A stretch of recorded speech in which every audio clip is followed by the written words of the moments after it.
Olá, pessoal! Bem-vindos a mais um dia do nosso plano de leitura. Hoje, no dia 131, a gente vai mergulhar em três passagens incríveis: Atos 20, Juízes 13 e Jó 41. Pode parecer uma mistura bem estranha, né? Mas é exatamente essa a pergunta que vai guiar nossa jornada hoje. Vamos ver como esses três relatos, tão diferentes, na verdade se conectam para revelar algo muito poderoso. Ok, vamos começar com uma demonstração de poder que é, assim, imediata e bem pessoal. Nossa primeira parada é lá na comunidade de Troade, no livro de Atos. Imagina a cena. Paulo está reunido com os discípulos. Ele vai viajar no dia seguinte, então o discurso de despedida está se estendendo e muito. A Bíblia diz que ele falou até a meia-noite. E o interessante é como um detalhe que parece pequeno vira o centro de tudo. Pensa só no ambiente. Muitas lamparinas, aquele calor, a voz de Paulo falando sem parar. E um jovem, o Eutico, está ali, sentado no parapeito da janela. O sono, claro, acaba vencendo. Só que ele não só cochila, ele cai. E não é uma queda pequena, não. A queda é do terceiro andar. O texto é bem direto. Quando o levantaram, ele estava morto. Em um piscar de olhos, a comunhão vira uma tragédia. A esperança simplesmente some. Mas é aí que Paulo desce, se lança sobre o rapaz e declara estas palavras. O que a gente vê aqui é o poder divino agindo, pá, na hora, para reverter a morte. É um poder que restaura, que entra bem no meio da tragédia humana e traz a vida de volta, no auge do desespero. Agora, vamos mudar um pouco o foco. A gente sai de um poder que age no momento para um poder que se desenrola com o tempo. Vamos lá para o livro de Juízes. O contexto aqui é fundamental. Pensa nisso. 40 anos de opressão.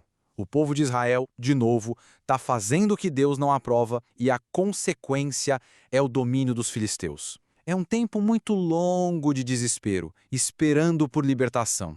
E é bem nesse cenário que um anjo aparece para uma mulher estéril e faz uma promessa. Ela vai ter um filho, Sansão, que vai começar a libertar Israel. Só que essa promessa vem com condições claras, o voto de Nazireu. Esse é um poder que planeja, que estabelece um caminho para o futuro, mesmo quando o presente parece não ter saída nenhuma.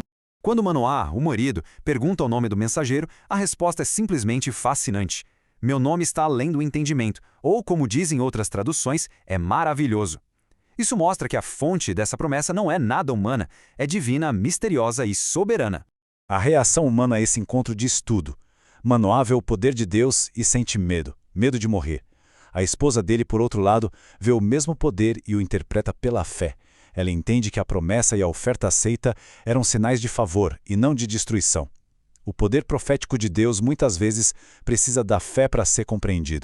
Bom, já vimos o poder que restaura a vida e o poder que faz promessas. Agora se preparem. A gente vai para um poder em escala cósmica, um poder que desafia a nossa compreensão. Vamos para o discurso de Deus a Jó. Para mostrar a Jó os limites do poder humano, Deus começa a descrever uma criatura, o Leviatã. E a descrição é poética e ao mesmo tempo aterrorizante. Seus olhos não apenas brilham, eles são como os próprios raios do amanhecer. A imagem fica ainda mais intensa, mais primitiva. Fogo e fumaça saem da sua boca, das suas narinas. A força dele é absoluta. Nenhuma arma humana consegue nem arranhá-lo. É uma força da natureza totalmente indomável, um poder bruto e incontrolável. E aqui está o ponto central. O Leviatã é apresentado como o rei sobre todas as criaturas orgulhosas. Ele é um símbolo do poder criador de Deus, uma força que não pode ser controlada, domesticada ou sequer compreendida por nós. A questão da descrição do Leviatã não é só falar de um monstro marinho. É para nos revelar que o universo contém um poder que está totalmente fora do nosso controle. É a própria natureza de Deus, selvagem, soberana e muito, mas muito maior do que o nosso orgulho consegue admitir. E então, como é que a gente junta tudo isso? Um jovem que volta à vida, o anúncio de um herói nacional e a descrição de uma criatura mítica. O que eles têm em comum? Eles nos mostram três faces do mesmo poder divino. A gente viu o poder restaurador, íntimo e pessoal, na ressurreição de Eutico. Vimos o poder profético, que é paciente e que faz uma aliança, na promessa de Sansão. E, por fim, vimos o poder cósmico, soberano e incompreensível na figura do Leviatã. Se esta forma de explorar as escrituras foi útil, considere curtir esta análise e seguir o canal Pneuma BR. O nosso objetivo é continuar aprofundando juntos essa jornada diária pela Bíblia. E, para terminar, eu deixo esta reflexão. Ao perceber que o mesmo Deus tem o poder de intervir no nosso momento de maior perda, de cumprir promessas ao longo de gerações e de sustentar o próprio universo de forma indomável, como isso muda a maneira como a gente confia nele no nosso dia a dia? Fica aí para a gente pensar. Até a próxima!